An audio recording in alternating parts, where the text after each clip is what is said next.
May rosal pa rito. Yan o, rosal. At mga croton. Ayan o. Croton.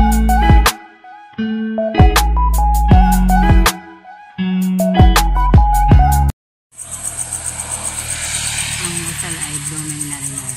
Ang bango. Morning! Ang oras ay 9:40 na. Nagluluto ko ng adobong pusit. Yan, ang halo nito ay sigarilya. Sarap-sarap na. Titimplahan ko na ng suka. Luto na ang aking adobong pusit na may halong sigarilya. Ang sarap. Kanin na lang kulang. Nagluto na ako ng kanin. Kainin na. Maya kakain na kami. May natira pang gulay na gabi yan. Saging na Gloria at adobo. Yan ang ulam namin ngayon. Kain tayo, adobong pusit. Nauna na akong kumain. Kapatid ko mamaya na kasi pagod pa. Walis-walis sa bubong. Ako na ang mauna. Saka hindi siya kumakain itong pusit. Kailangan nakain ito. Allergic kasi siya nito. Sarap. Halong sigarilya. Takin pa. Kain tayo.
Ayan, Chinese bamboo.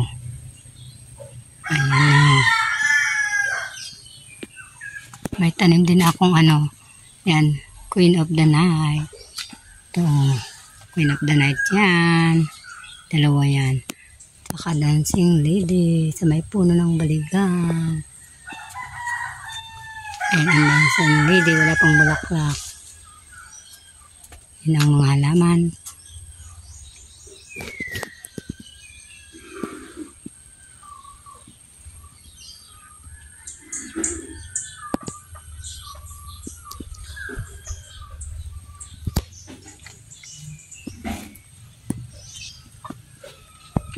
ang kabalyero. Kabalyero. Ay kumagat sa akin. Ayan. Hindi ng bulaklak ng kabalyero. Yellow. May pink pa niyan. Ayan. Dito rin sa may harap ng bahay namin. May mga sinyas. Sinyas to. Ang ganda ng kulay. Pula. Ayan. May kulay pink. Ang oras ngayon ay tanghaling tapat. Nagbibidyo tayo. Tanghaling tapat. Yan ang bakura namin. Puro halaman at mga halamang gulay. Yan yung kakao. Laki ang daming bunga niyan. Yan o. Kakao. Kasambrero nga. Ayan. Tanghaling tapat. Nagbibidyo tayo. Ang halaman dito sa Bicol.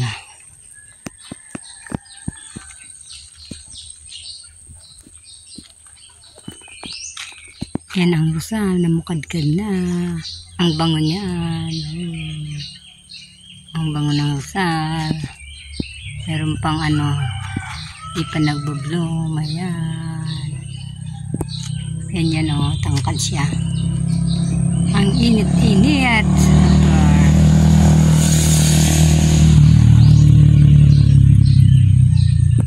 May puno ng mangga dyan. Diba? Bougainvillea, kulay violet. Ang dami ng halaman dito. Palibot ang bahay na ng halaman. Dito sa tita ko. Yan o. Good morning. Ngayon ay May 22. Ang daming bulaklak ng Rosal. Umulan kagabi. Yan. Ito pa o. Ayan. Good morning.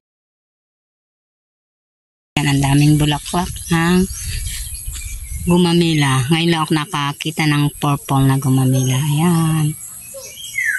At iba ang bulaklak nito sa puno nagmumulaklak.